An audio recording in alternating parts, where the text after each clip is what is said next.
everyone, welcome back to my channel. I am Disha Varshni and I am back with the stuff around the world. So friends, ये है अक्टूबर month के current affairs tours का part 2.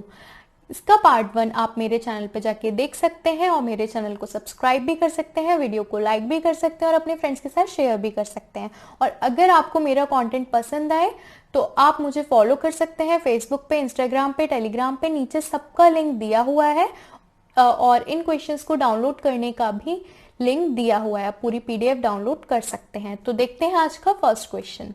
So in whose memory did PM Modi issue a commemorative coin of ₹100? PM Modi ने किस व्यक्ति की याद में 100 रुपए का स्मारक सिक्का जारी किया है? तो मैं आपको बताना चाहूंगी, ये जो विजय राजे सिंधिया हैं, इनको ग्वालियर राजमाता भी बोला जाता है, ग्वालियर की.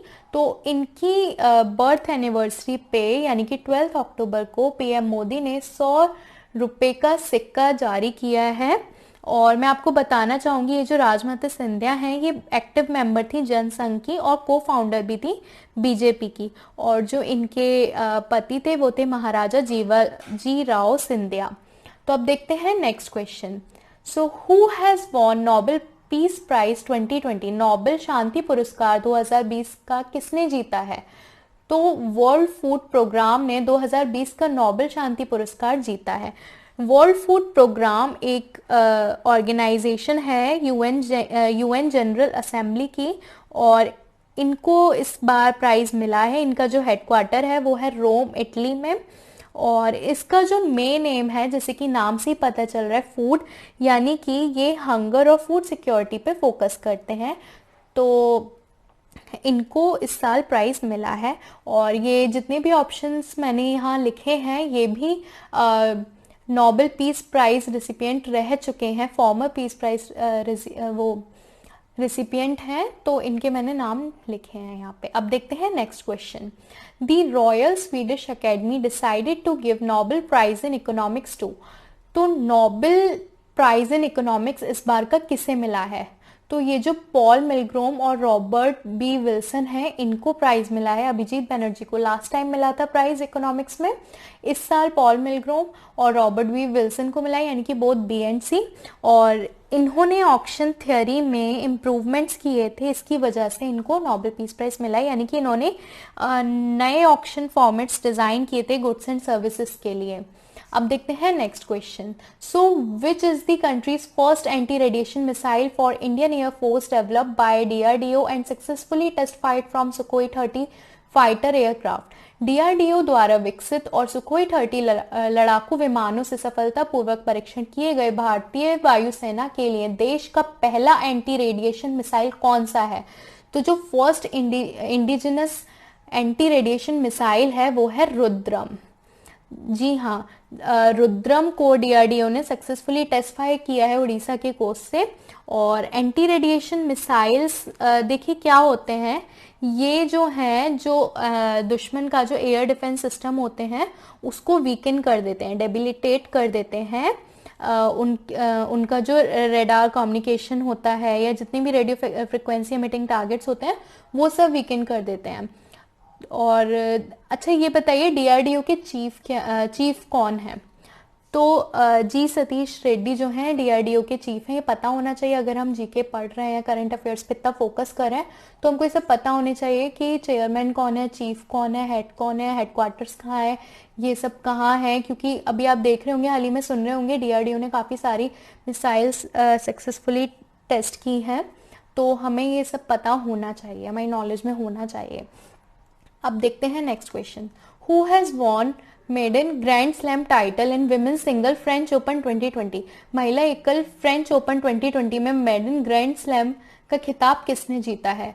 तो इगा श्वेटिक ने ये विमेन सिंगल फ्रेंच ओपन 2020 जीता है. Sorry if I am pronouncing her name wrong. इन्होंने जीता है. और देखिए पूरे साल में 4 ग्रैंड स्लैम होते हैं टेनिस के. एक तो French open, US open, Australia open और विंबलडन. तो इन्होंने विमेन सिंगल में इन्होंने जीता और मेन सिंगल में राफेल नाडाल ने जीता है. अब देखते हैं next question. Which tennis player has set record of winning 13 French open title? तो किस टेनिस खिलाड़ी ने मतलब अब तक 13 फ्रेंच ओपन टाइटल्स जीत चुके हैं। तो राफेल नडाल ने 13 फ्रेंच ओपन टाइटल्स जीते हैं। इस बार इनका ये 30th फ्रेंच ओपन टाइटल था राफेल नडाल का। और इनके बारे में बताना चाहूँगी, इन्होंने बहुत सारे टाइटल्स जीते हुए हैं ऑस्ट्रेलियन ओपन में और यूएस ओपन में, विंबलडन में, इवन ओलंपिक्स में, काफ़ी टूर्नामेंट्स में जीते हुए हैं। ये इनका वर्ल्ड में रैंक मतलब as a tennis player second है, और जो फर्स्ट है वो इनका है, नोवाक का। देखिए, जितना भी आप मुझे फेसबुक पे और इंस्टाग्राम पे फॉलो कर सकते हैं, मैं वहाँ पे इसका पोस्ट पूरा शेयर करूँगी कि ग्रैंड स्लैम्स मतलब अभी 2020 में अभी 3 हुए हैं ना, अभी विंबलडन बाकी है और फ्रेंच चल रहा है, तो कौन कौन जीत रहा है क्या है, तो वो मैं पूरा करूँगी। तो आप मुझे नीचे फॉलो कर सकते हैं फेसबुक पे, इंस्टाग्राम पे, नीचे सारी लिंक्स दी हुई हैं।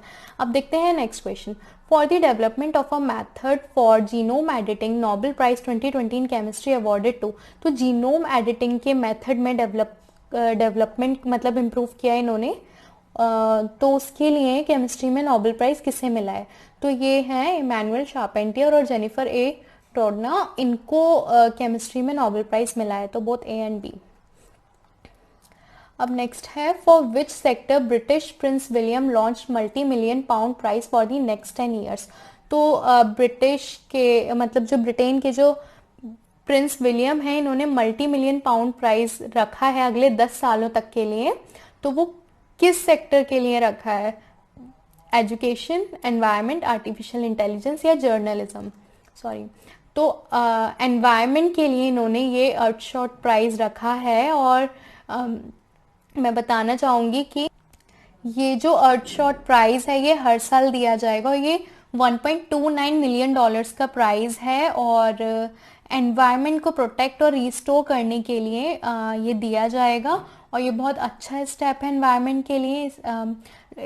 इस प्राइज के बाद थोड़ी अवेयरनेस बढ़ेगी कि हमें अपने एनवायरनमेंट को प्रोटेक्ट करना चाहिए। हमारी कुछ कुछ गलत आदतों की वजह से क्लाइमेट चेंज हो रहा है, तो उस पर फोकस करना चाहिए, तो थोड़ी तो अवेयरनेस बढ़ेगी इस चीज़ से। और अब देखते हैं next question. So which country inaugurated the bronze statue of Mahatma Gandhi on his 151st birth anniversary? तो किस देश ने अपनी मतलब अपने यहाँ महात्मा गांधी की कांस्य प्रतिमा का उद्घाटन किया है? तो यूक्रेन ने किया है। अभी यूक्रेन ने ब्रॉन्ज स्टैच्यू इनॉग्यूरेट किया है महात्मा गांधी जी का, इनकी अभी 151st बर्थ एनिवर्सरी पे, यानी कि 2 अक्टूबर 2020 पे। अब देखते हैं next question. What was the aim of RAISE 2020 virtual global summit that has been organized by government of India in partnership with industry and academia? तो देखिए, अभी रेस 2020 वर्चुअल ग्लोबल समिट हुआ था, जो कि गवर्नमेंट ऑफ इंडिया ने organise कराया था। तो वो उसका एम क्या था? तो मैं आपको बताना चाहूँगी, उसका जो एम था वो था AI for social empowerment. AI यानी कि आर्टिफिशियल इंटेलिजेंस, मतलब responsible artificial intelligence for social empowerment. तो दुनिया भर के लोगों ने इस समिट में पार्टिसिपेट किया था। 145 कंट्रीज से जो AI एक्सपर्ट्स थे, उन्होंने इस समिट में पार्टिसिपेट किया था। मैं आपको बताना चाहूँगी कि 72,000 से भी ज़्यादा पार्टिसिपेंट हो गए थे, और वो मतलब अपने अपने आइडियाज़ दे रहे थे कि किस तरह से हम आर्टिफिशियल इंटेलिजेंस को और यूज़ कर सकते हैं, और कितने इनोवेटिव तरीके से हम यूज़ कर सकते हैं। देखिए, आर्टिफिशियल इंटेलिजेंस क्या होता है? एक तरीके की कंप्यूटर साइंस की ब्रांच है, जो मशीन्स की हेल्प से वो काम करते हैं जिसमें ह्यूमन इंटेलिजेंस की ज़रूरत होती है। जैसे कि बिहार का एक AI based flood forecasting model है, वो फ्लड के अपडेट्स देता रहता है, मतलब फ्लड अलर्ट्स देता रहता है। तो उसी मॉडल को अब जो इंडियन गवर्नमेंट है वो और भी स्टेट्स में मतलब और भी बढ़ाना चाह रही है। तो बस मतलब बेसिकली AI पे ही चर्चा हो रही थी समिट में सोशल एम्पावरमेंट के लिए। अभी हाल ही में एक वैभव समिट भी हुआ है। तो जो वैभव समिट है ये भी एक ग्लोबल समिट था।